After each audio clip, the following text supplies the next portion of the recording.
राधे राधे। मेरे गुरुवर भोलेनाथ के चरणों में मेरा साष्टांग दंडवत प्रणाम है। आज का विषय है धर्म का सार चित्त शुद्ध है। जो धर्म के अनुरागी अथवा सनातन धर्म के यथार्थ मर्म का अन्वेषण करने के इच्छुक हैं, उन्हें इस तत्व के प्रति विशेष ध्यान रखना चाहिए। जिसकी चित्त शुद्धि नहीं, उसका कोई धर्म नहीं। चित्त शुद्धि केवल सनातन धर्म का ही सार है, जो बात नहीं है। यह सभी धर्मों का तत्व है। जिसका चित्त शुद्ध है वही श्रेष्ठ हिंदू, श्रेष्ठ मुसलमान, श्रेष्ठ ईसाई आदि है। जिसकी चित्त शुद्धि नहीं, वह किसी भी धर्म के अनुयायियों में धार्मिक कहा जाकर गण्य नहीं हो सकता। चित्त शुद्धि ही धर्म का मर्म है।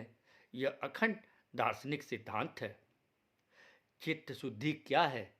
चित्त शुद्धि का पहला लक्षण इंद्रियों का संयम है। इंद्रिय संयम इस वाक्य द्वारा यह नहीं समझना चाहिए कि जब इंद्रियों का एक बार ही उच्छेद अथवा ध्वंस करना होगा। इंद्रियों को संयत करने का अभिप्राय इंद्रियों को अपने वश में करना है, स्वयं उनके वश में होना नहीं। इसी का नाम इंद्रिय संयम है। भोजन लोलुपता एक प्रकार से इंद्रिय प्रवृत्ति है, किंतु इंद्रियों को संयत करने में यह नहीं समझना चाहिए कि भोजन का त्याग कर दिया जाए, केवल वायु भक्षण किया जाए अथवा गला सड़ा दूषित आहार करके दिन व्यतीत कर दिया जाए।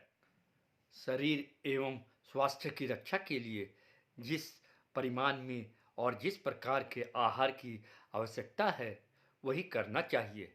इससे इंद्रिय संयम में कोई बाधा नहीं हो सकती।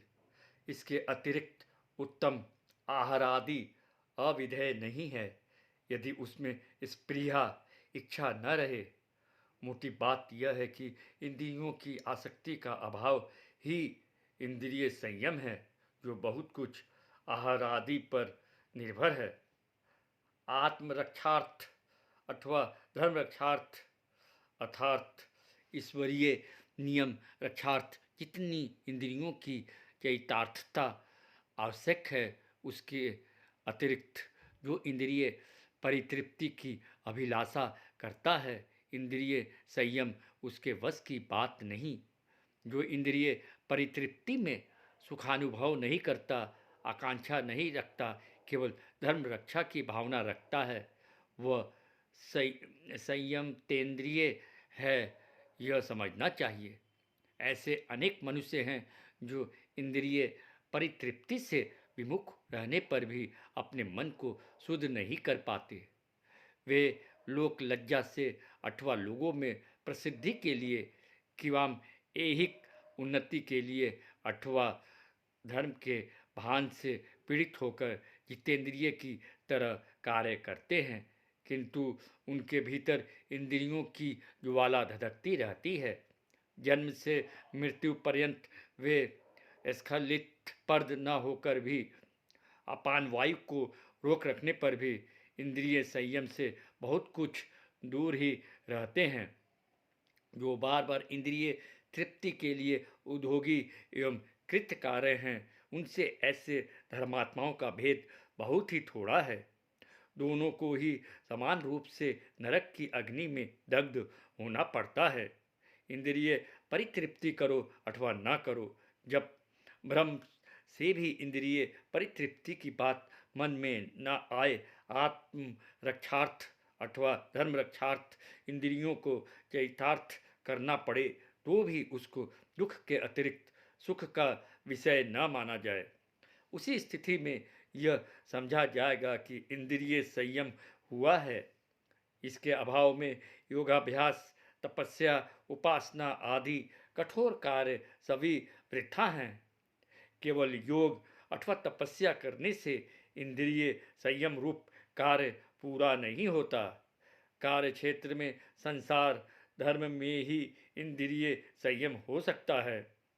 प्रतिदिन उनका निषेध स्वीकार करने वाला इंद्रिय परितृप्ति के उपादानों से दूर जाकर सब विषयों से निर्लिप्त हो अपने मन में यह भले ही समझ ले कि मैं इंद्रियों को जीतने वाला हो गया हूँ, किंतु जैसे मिट्टी का पात्र अग्नि में पका नहीं तो वह छूते ही टूट जाता है, वैसे ही इस प्रकार का इंद्रिय संयम भी लोभ के स्पर्श मात्र से ही ठहर नहीं सकता।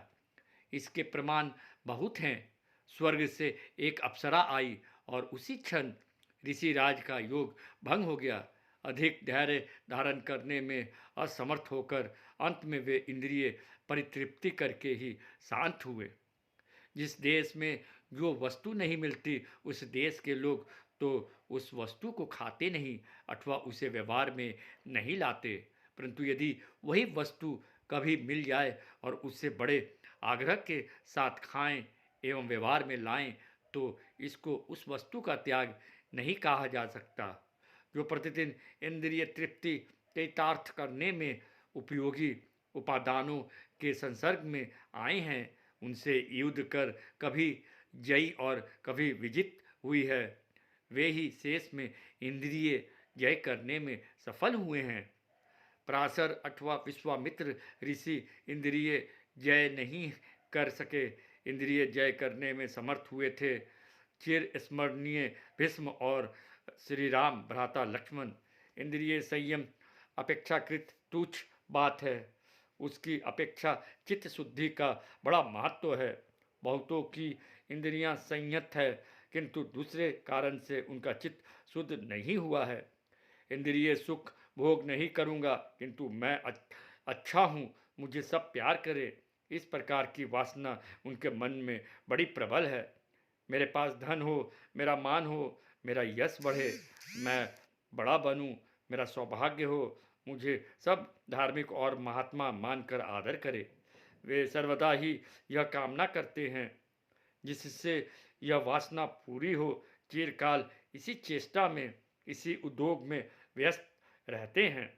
इसके लिए वे न करें ऐसा कार्य नहीं और इससे भिन्न ऐसा विषय नहीं जिसमें मन न लगते हों।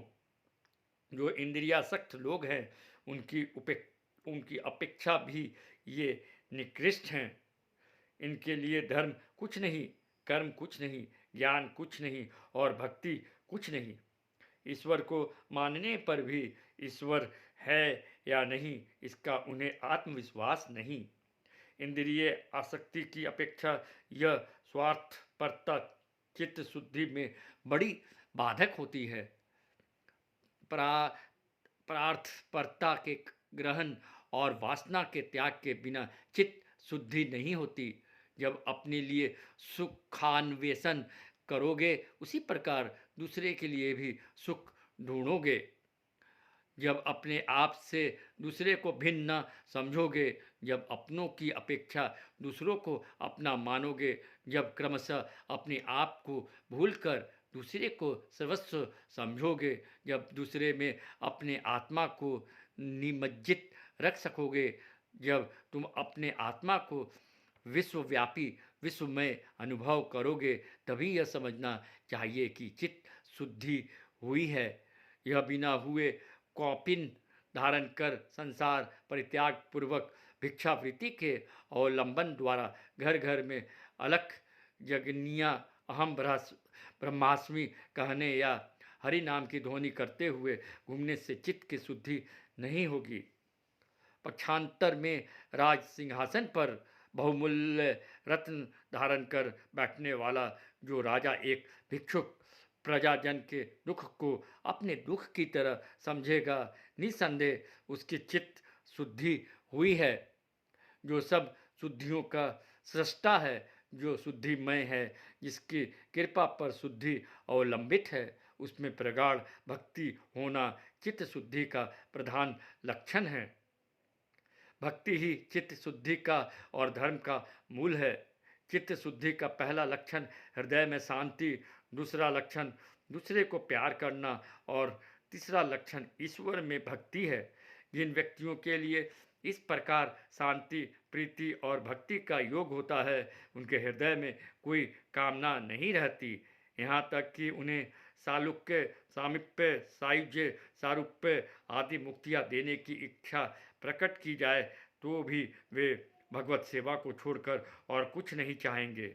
धन की आशा छोड़ श्रद्धा युक्त एवं निष्काम हो, हिंसा त्याग पूर्वक पूजा जप द्वारा उसके स्वरूप का दर्शन, स्पर्श, स्तवन, वंदन, सब प्राणियों में उसी का भाव चिंतन करना, धैर्य वैराग्य धारण करना, महान व्यक्तियों का सम्मान करना, दीनों के प्रति दया एवं आत्मतुल्य व्यक्तियों के साथ मैत्री, अंतः इंद्रियों का दमन, बाह्य इंद्रियों का निग्रह, आत्म विषयक श्रवण, भगवान नाम संकीर्तन, सरलता, सत्संग, निरहंकारिता प्रदर्शन आदि गुणों द्वारा चित्त शुद्धि होती है और ऐसे सदाचारी लोग बिना प्रयत्न के उसे प्राप्त कर जिस प्रकार गंध वायु योग द्वारा अपने स्थान से आकर ग्रहण का आश्रय लेती है, उसी प्रकार भक्ति योग से युक्त चित्त बिना यत्न के परमात्मा को आत्मसात कर लेता है। वह सब भूतों का आत्मस्वरूप होकर सब प्राणियों में अवस्थित है। मनुष्य जब तक सब प्राणियों में अवस्थित उस परमात्मा को अपने हृदय में न पहचान सके तब तक अपने कर्म में रत रहकर वह उपासना अथवा जप करता रहे। जो व्यक्ति अपने में और दूसरे में थोड़ा भी भेद देखता है, जिसे दूसरे का दुख अपने दुख के समान अनुभव न हो, उसे ईश्वर और ब्रह्ममय जगत किस प्रकार है उसका ज्ञान नहीं हो सकता। ईश्वर सर्वव्यापी है, वह सब स्थानों में वन, ग्राम, नगर, जल, स्थल, शून्य, पत्थर एवं सकल प्राणियों में आत्मा के रूप में अवस्थान करता है। केवल मुंह से यह कह देने से कि ईश्वर सर्वव्यापी है कोई फल नहीं हो सकता। ईश्वर सर्वव्यापी है यह स्वीकार कर लेने पर ही यह मानना होगा कि जगत ब्रह्ममय है। तो ज्ञान के द्वारा यह कहते हैं कि ईश्वर सर्वव्यापी है, ईश्वर सर्वांतर्यामी है, वे अच्छी तरह समझ सकते हैं कि ब्रह्ममय जगत किस प्रकार है, ईश्वर क्या पदार्थ है, उसका आकार प्रकार कैसा है और क्या करने से अथवा किस मार्ग का अवलंबन करने से उसको प्राप्त किया जाए। आरंभ में यह बात न धारणा में आ सकती है और न दृष्टिपथ में, यह केवल समझ लेना होगा। समझने या जान लेने का प्रयत्न करने से ही हृदयंगम होकर पहले कारण प्रत्यक्ष होगा और बाद में दर्शन। वह दिन रात अपने बहुत समीप बिल्कुल सामने ही है। हम अंतर्दृष्टि द्वारा देखना नहीं चाहते, इसीलिए उसे देख नहीं सकते। चित्त शुद्धि उसको प्राप्त करने का प्रधान साधन है। जय श्री राधे श्याम।